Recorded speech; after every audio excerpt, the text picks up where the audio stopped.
friends, welcome to Technique. This is Nirmal here, and in this video we're gonna do the detailed FAQ on the Redmi K20 Pro and the Redmi K20. So right now we have using the Redmi K20 Pro for quite some time. So we have done a detailed testing of this device. In between we have been getting a lot of questions on this device. So how good is the experience? Is there any ads on this device? So and also how good is the camera on this device? So all sort of questions we have been getting on this device. So we'll try to answer all of them in this video, the detailed FAQ. So let's get started. First step, as usual, we'll start off with the sensors on this device. So this is the sensors app, and you can see that it comes with all the basic sensors included. It has magnetic sensor, proximity, gyroscope, and light, and all the basic sensors are included on the Redmi K20 Pro. Now next, moving on to the display. So the phone comes with an AMOLED panel. It has really good viewing angles as well. You can see that this is the AMOLED panel, and this has a notchless display. That's one of the important aspects of this device. It gives a really great feeling altogether when using the device. It also has the in-display fingerprint scanner. We'll talk about that in a while. You can see that the viewing angles are really good. The colors are really sharp, and overall display quality is crisp and easily one of the good displays in this price segment offered on the Redmi K20 Pro. Now there is also Gorilla Glass 5 support on the Redmi K20 Pro. Now talking about the SIM cards. So this device comes with the dual SIM card support. There is dual VoLTE support, dual 4G support, but unfortunately there is no micro SD card expansion slot available. But the company is offering two variants, 128GB storage and 256GB storage, and this SIM card slot is available at the bottom section. So this is slot, there is no micro SD card expansion slot included on the Redmi K20 Pro. Now there is a 3.5mm audio jack included. In this price segment, a lot of smartphones have started skipping the 3.5mm audio jack, but you get the 3.5mm audio jack on the Redmi K20 Pro. Now next, moving on to the storage variant. As I said before, this device comes with two variants, 6GB RAM and 128GB storage. That's priced 27,999, and there is also another variant priced which has 8GB RAM and 256GB storage being offered. So these are two variants available, and they are available in three colors, black, red and blue variant. So these are the three colors available and two variants available for the Redmi K20 Pro. Now moving on to the fingerprint scanner. So this device is also the first Redmi smartphone with in-display fingerprint scanner. So this is the in-display fingerprint scanner. You can see that it's extremely fast in unlocking.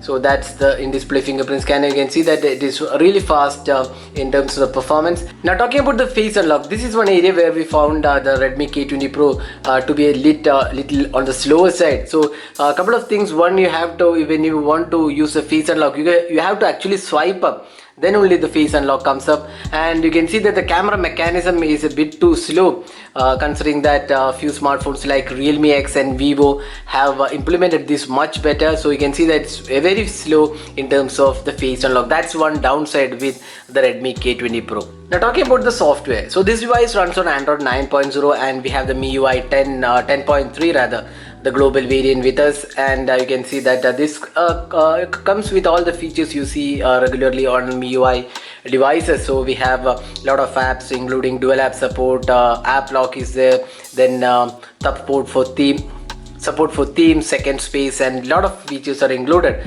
And there is also new options including dark mode, because it has an AMOLED display.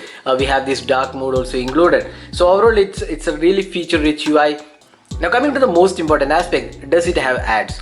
So we have got the confirmation from Xiaomi that there won't be any ads on this device, but then there are reports that a lot of users are getting ads. But once we got a confirmation that there won't be ads, probably Xiaomi might fix this issue, because a few users have reported that there are ads in the UI. But coming to our usage, we did not see any sort of ad in our almost like 2 weeks of usage. So we did not see any sort of ads on this device. Probably device level blocking might be enabled in future in case you're seeing ads. But the confirmation from the company is that there are no ads on the Redmi K20 Pro and the Redmi K20. So that's one thing. But then there are a few devices where ads are shown. So probably Xiaomi will release an update or probably give an explanation on what exactly is happening. So we have been told in the press conference that there won't be any ads on this device. Now talking about the performance aspect. So this device runs on the MIUI 10 and it has a Qualcomm Snapdragon 855 octa-core processor. We have the 8GB RAM variant and it is really smooth, probably the best MIUI experience we have seen in a long time. Excellent smoothness, no lags whatsoever. App switching is also really good, and this has a Poco launcher actually instead of the regular MIUI UI. So we have the Poco launcher, and this is extremely fast in terms of performance, and the gaming experience is also really good. We have done a detailed gaming video, so you can also check out that video to get an idea about how good the gaming experience is. So that's the performance aspect. It's a top-notch performance from our K20 Pro. Now talking about the battery, so the phone comes with a 4000 mAh capacity battery and 27 watt fast charging is supported, but in the box it comes with only 18 watt fast charger. You can actually buy the 27 watt charger from mi.com. It's just 999 rupees, that's 1000 rupees. So you can get the 27 watt fast charger, and it can charge the device in around 80 minutes. That's pretty good time to charge the device. 1 hour and 20 minutes you can charge from 0 to 100% for the 4000 mAh capacity battery.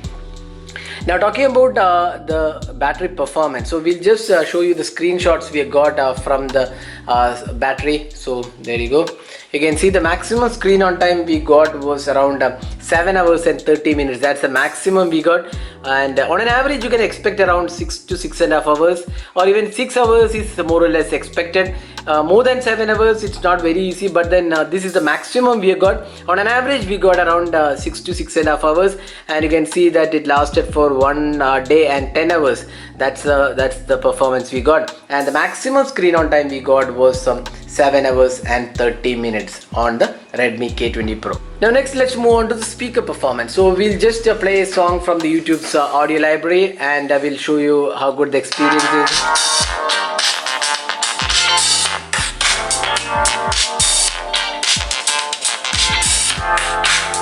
So you can see that the speakers are placed at the bottom.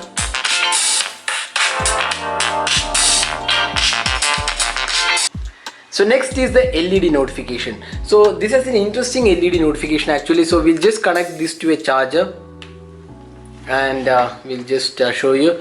So you can see that this is the LED notification available. So the pop-up selfie camera has the LED notification, so you can see that light is glowing here. So that's the LED notification on the Redmi K20 Pro. So the light around the camera, the selfie camera, is the LED notification on the K20 Pro. Now talking about the USB OTG functionality, as this device has USB OTG functionality just like any Redmi smartphone. There is USB OTG on this device, and there is no NFC support included. This has been omitted from the Indian variant. There is no NFC included. Now talking about the camera quality, it has a triple camera setup. So we have talked about that in detail. So it has a primary 48 megapixel Sony IMX586 sensor, 13 megapixel ultra wide angle camera, and an 8 megapixel telephoto lens, and 20 megapixel selfie camera. The pop-up selfie camera in fact has this light also included. You can see that there is a light for the pop-up selfie camera.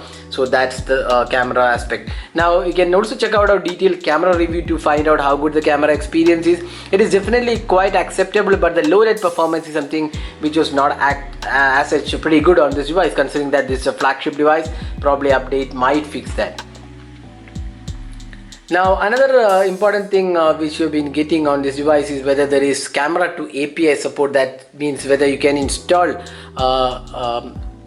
Gcam on this device. So you can see that there is level 3 support. That means you can have full support on this device. So you can install Gcam apps on this Gcam APK on this device and use this. In fact, in our camera review we have posted some samples of the Gcam.